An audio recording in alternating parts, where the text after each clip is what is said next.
I handed off to Eric. I was thinking as I was getting ready tonight, and Eric, you will appreciate this, you know, when you interviewed folks for the book, and you asked how were women treated, and I said, Tak always stood up for the women. He encouraged women. He spent time thinking, how could we encourage women to join? Very empathetic, very genuine, and now I understand why.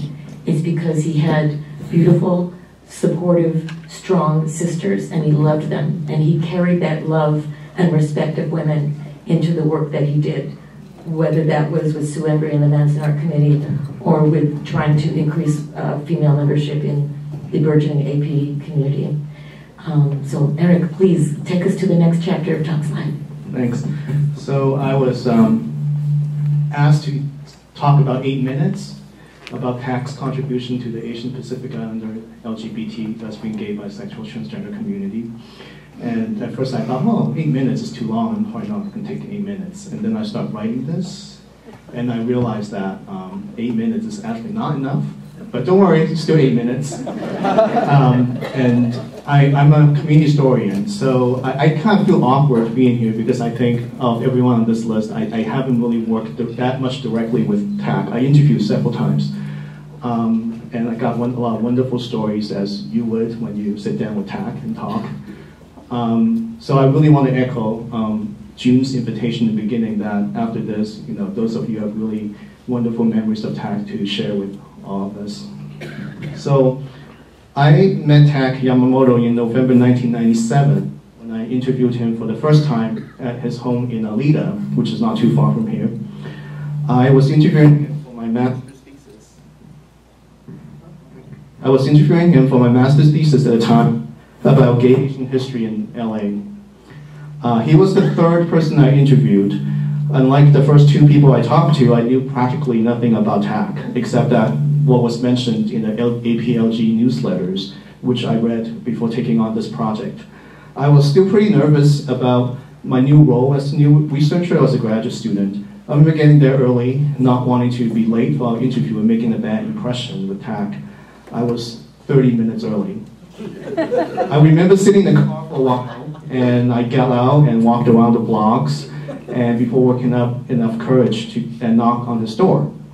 So those of you who have known Tak for a long time would know that all this hand-wringing nervousness was not necessary. It didn't take much for Tak to open up even to a stranger. It was so hard to keep him focused because Tak would tell you the story that he believed you needed to hear, not just the questions that you want to know.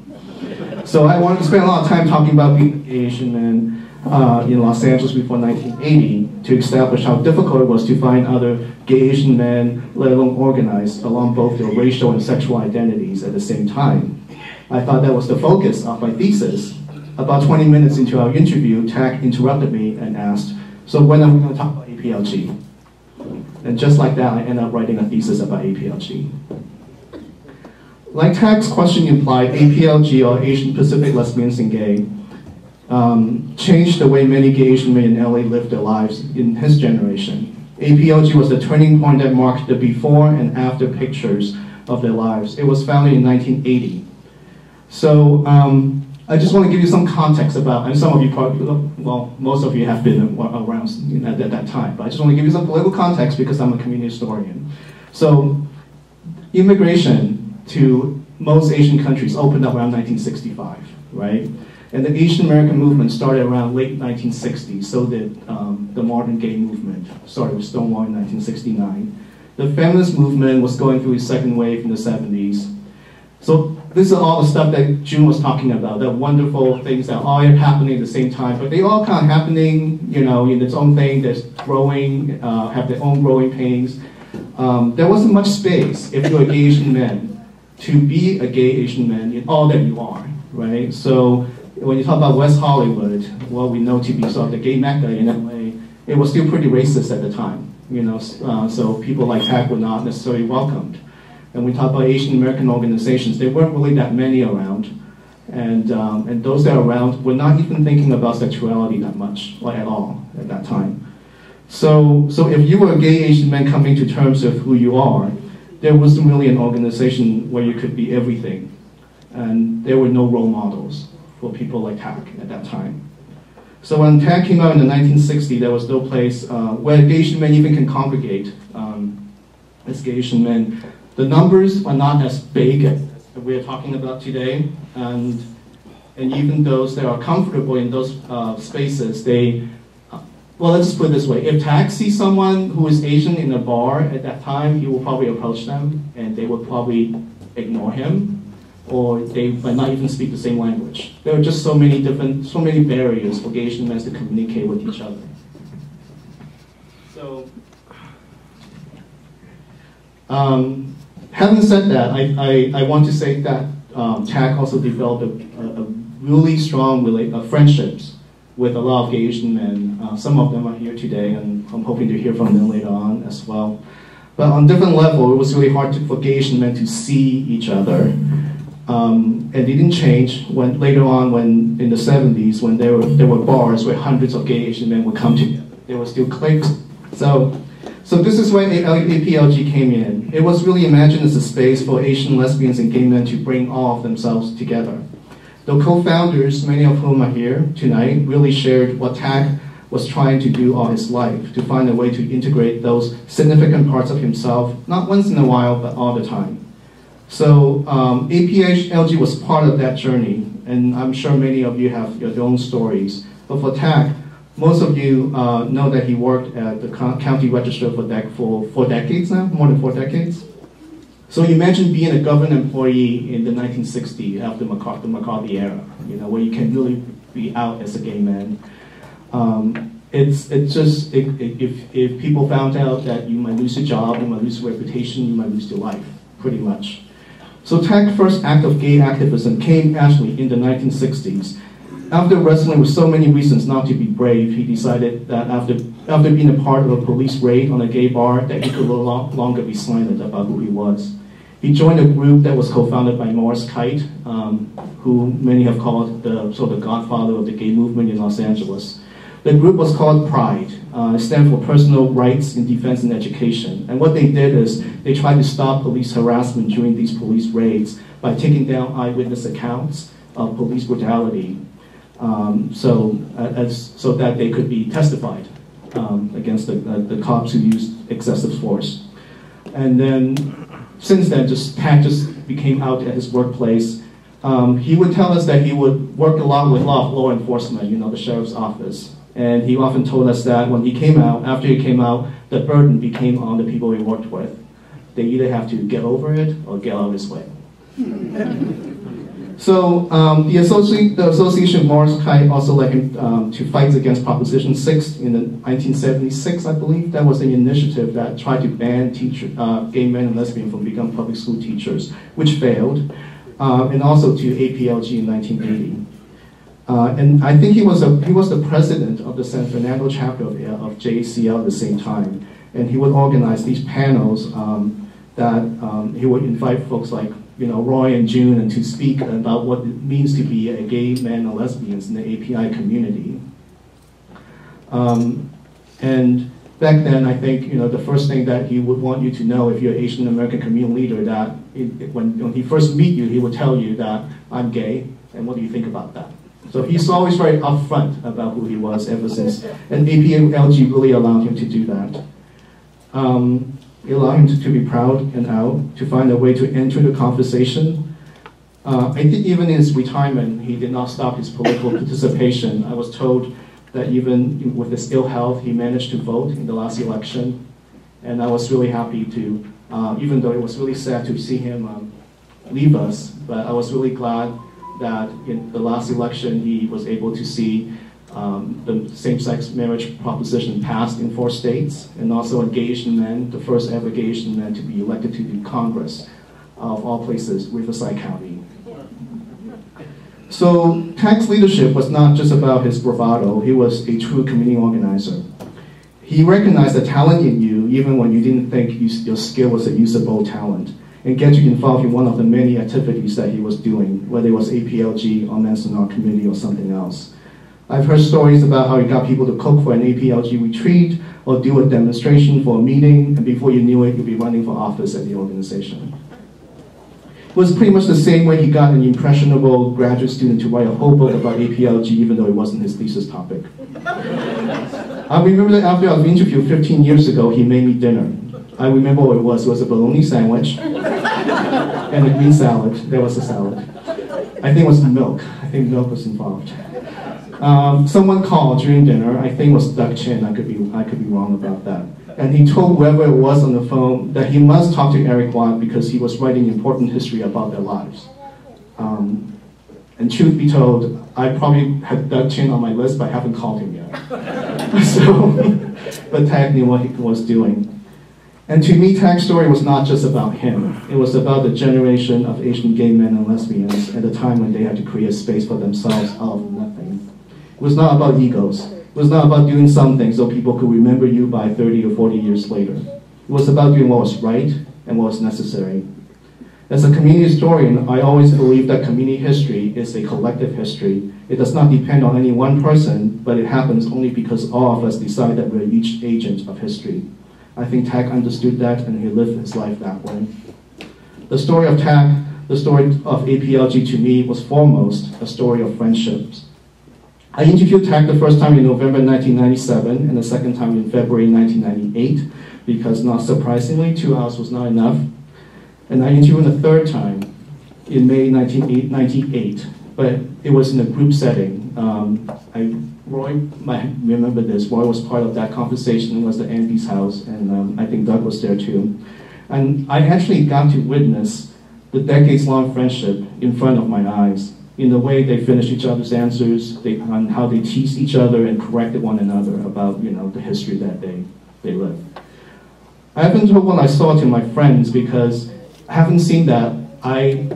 I guess I never thought about it at the time, but I saw that it was possible to be a gay Asian man, having a close circle, living the life, being out and proud, and having just great friendship that grows with you. And it was just amazing, and I told my friend that.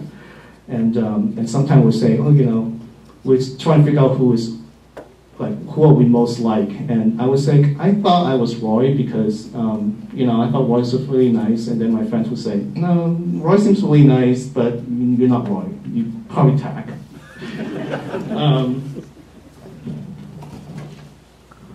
And so, in celebrating Tak's life, I just want to celebrate with all of you who have known him, have worked with him in building this possibility of having a future that we can imagine for ourselves. Like June said, it was really, it was just they really have no role models, and they just created something that would allow us to even imagine that possibility. And may we never take that for granted. Thank you. Do folks see a sort of pattern emerging here? There is so much overlap and so much cross-pollination of what Tak would do in one arena of his life would enrich and spill over into another. And that's the complexity of a very simple man that we're trying to honor tonight. Nancy Gohata, would you take us through Tak's activities with the JACL San Fernando Valley? Okay, am I on? I was given 5 minutes, but my husband timed me, it's only 3. My husband Yasa and I have knew Tak for like over 30 years. And he was with San Fernando JCL from the 80s. So we figured out that he was president twice. So he was president with us at the early 90s, and then he took a break, and then he came back the late 90s. So just before he became president, he came out to us on the board. And so when he became president, he wanted to have a program to address Asian American lesbian gay issues for our community. So we had, this room wasn't even here, we were in the gym, and I'm trying to, Roy, you were there, weren't you? And then June, you were there? Maybe. And there were like 6 people, including Tak, on that panel. And it was like the first time that our community, I think, heard stories from, personal stories from lesbian and gays. And it was a full house, like here. And he, I just felt like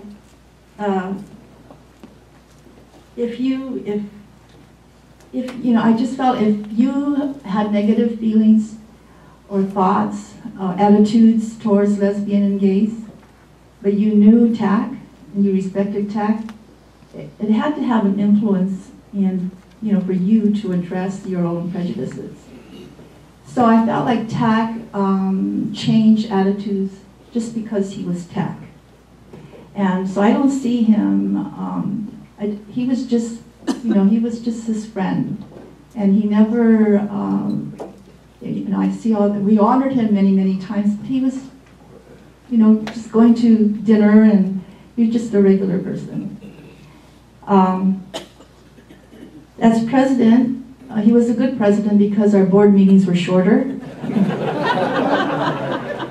And he, and then we would have discussions, and we do have verbal people because Phil's on the board. And if he didn't like it to continue, he would just cut us off. Our presidents don't do that anymore, only Tak. Well, we all knew his infectious laugh, and it was always fun being with Tak, even at board meetings. When he wasn't president, I always wanted him to be MC. So he was MC at our installation several times. And he always brought this very casual, friendly, with a lot of laughs. But one time I just felt he was a little too casual. How the MC dismisses you to go and get, it was always a buffet. It's always cheaper, So, and usually you start with the head table, but Tak said, you know what, whoever's the most hungry could go first. I said, no, Tak, you can't do that. Anyway, what was I going to say here? Since when I was practicing, I did fumble, so that's why it was 3 minutes. Anyway, we've been to several events where Tak was honored, recognized for his leadership in the Manzanar Committee and JCL and the LGBT community. But I felt like his activism and he was always so unassuming and without any fanfare. And I think what his efforts was just, it wasn't an effort, it was just Tak. So that's how I remember him. And I'm going to segue into our next part where we're going to sing this tribute to Tak.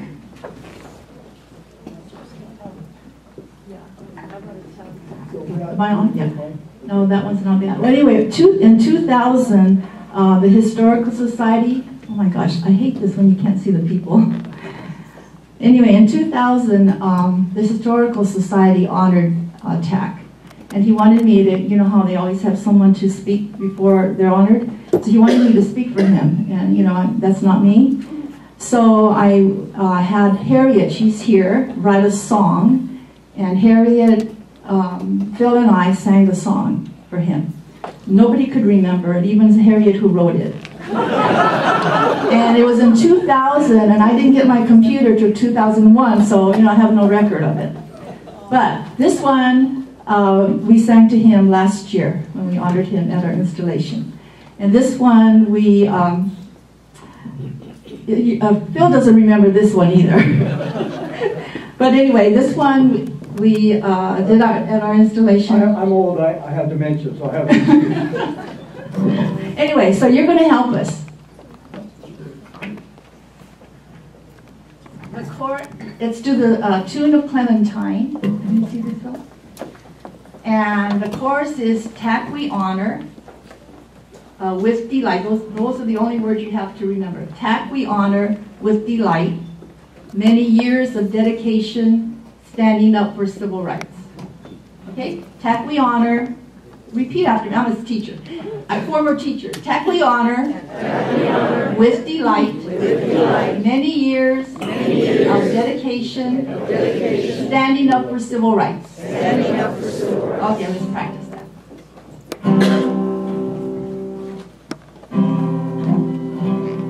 Tak we honor, Tak we honor, Tak we honor with delight, many years of dedication.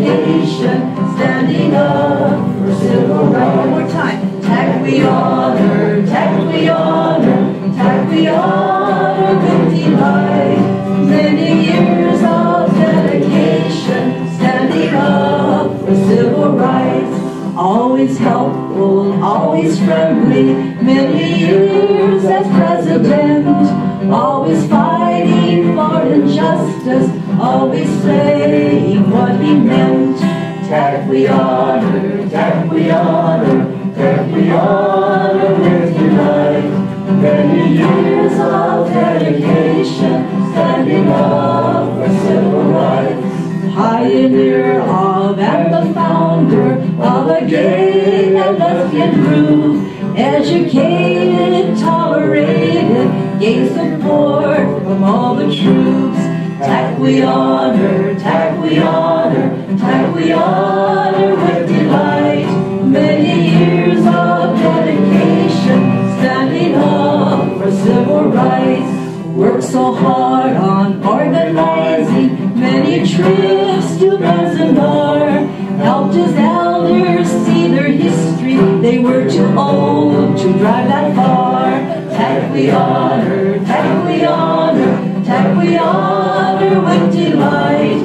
Many years of dedication, standing up. One more time. Tak we honor, Tak we honor, Tak we honor with delight. Many years of dedication, standing up for civil rights.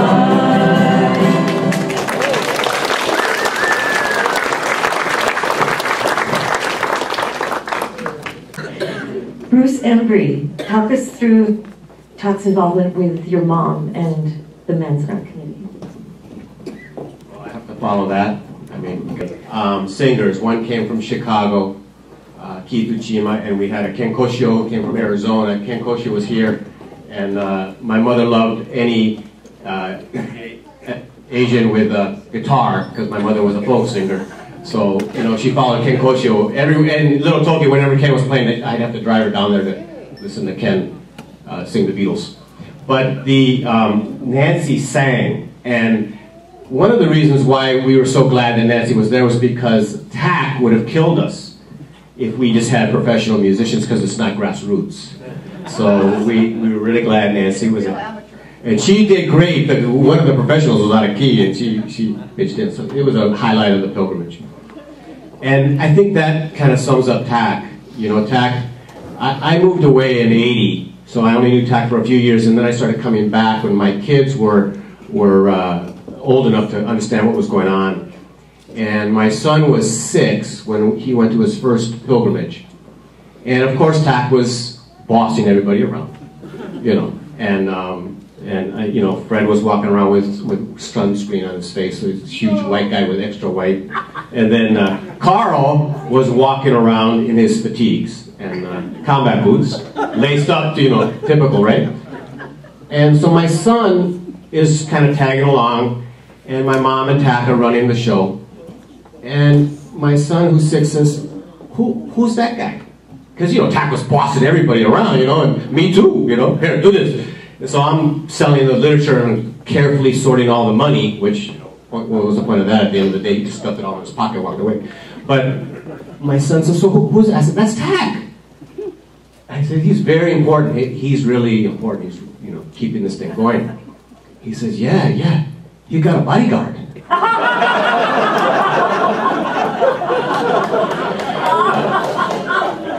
So I think out of the mouth of babes, you know, you can't fool children. Tak was very important.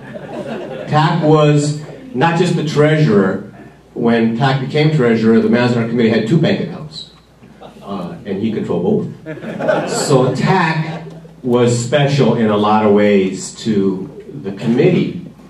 And when you went to the pilgrimage, you know, you saw probably half of, if not half of, all of Gapson was there.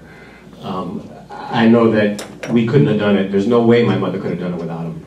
And the impact he had was, he wasn't, you know, I mean, we could say a lot of things about Tak. I think we've been meeting for months now. We've been joking about Tak and making these little comments. But the force of his personality had the ability to bring disparate people together. I mean, can you imagine, you know, I don't know how, your parents must have been amazing, you know, But I mean, we know Tak's amazing, but, you know, he's out in the 60s. And then, you know, getting the JA community, the Nikkei community, to talk about incarceration and the camps and redress in the 70s, you know? And then to be organizing the pilgrimages and advocating for redress and reparations in a fairly conservative, fairly traumatized community, and you're a gay man? And then not just a gay man, but you got all your crew behind you, and there's my mom. So it was a pretty amazing time, because just now it's easy. You know, we have the President of the United States mentioning Stonewall in the inaugural address. We have openly gay, and Rose was there, so Rose is still in cloud nine. Openly gay Latino man as reading a poem, Blanco. And so you have these things now, it's easy, but in the 70s, which was not that long ago, to have a group of mostly gay men and my mother organizing for reparations and redress inside the JA community, outside the San Fernando Valley of JCL, I'm not sure else how comfortable other people were, but they did it, and they did a hell of a job. And now we have a national park, and there is a letter that the National Park Service sent us, and I want to it's 2 pages, so I just want to read part of it, because I think it kind of sums up Tak's impact on all of us. And this is, remember, this is coming from a government official, the National Park Service. They walk around in uniforms, you know, they have hats and uniforms and all that stuff. And the impact, and like Eric said, it was really gratifying to see Tak be able to see marriage equality making progress. I can't imagine what he would have thought of I mean, he was, Carl, I know this is going to hurt, but Tak loved, you know, he was a good Democrat. He was a good Obama supporter. And so, you know, and then Carl and I would get into it, and Tak would just say, shut up. You know, okay. But Carl and I like to talk about the politics, so it's all good. But I want to just read a quick paragraph from this letter. This is from Elisa Lynch. She's the Chief Interpretive Officer of the Manzanar National Historic Site. She's one of the highest ranking government employees at the site, and very well known, and has dedicated her life to chronicling and preserving the history of the incarceration of the Nikkei community. And so we want to play that song. I think I'm turning Japanese to her every time I see her, because she's actually becoming more and more integrated into the community. But she says a bunch of stuff about Tak being in Roastin' Postin'. And Tak wasn't at Manzanar, he was in Postin, you know, and he said, look, it doesn't matter if you were in Arkansas, or if you were in Arizona, or you were in wherever godforsaken place they stuck us, this was the same experience. And this is why it's important to tell everybody about it. And he was incredible in what he did. And she calls him a silent warrior, but she said, like Kimmy was talking about how Tak was drawn to my mom and her perseverance and energy. And she says that he rapidly became her right-hand man, but his work in civil rights, of course, went far beyond Manzanar. The fact that the first modern Manzanar pilgrimage in 1969 was organized just 6 months after the Stonewall riots in New York in '69, is a great reminder that civil rights fights don't take place in neat sequential chapters, but as a part of a tumultuous, ongoing human struggle for justice, dignity, and freedom. No doubt Tak would have been gratified to hear President Obama mention Stonewall in his inaugural address last Monday. Tak already knew that the Manzanar pilgrimage is continuing and growing. And each year, the committee and the National Park Service staff spend weeks preparing what he and Sue did on their own for decades. We remember Sue and Tak with gratitude. We also recognize Carl. For all the years that Tak was by Sue's side, Carl was at Tak's side. So this is something that I think is important, because he made a contribution that will extend long after he's gone. And I think that's what's important for us. If we value the man and we value what he did, we need to continue doing exactly what Tak did his whole life. Thanks.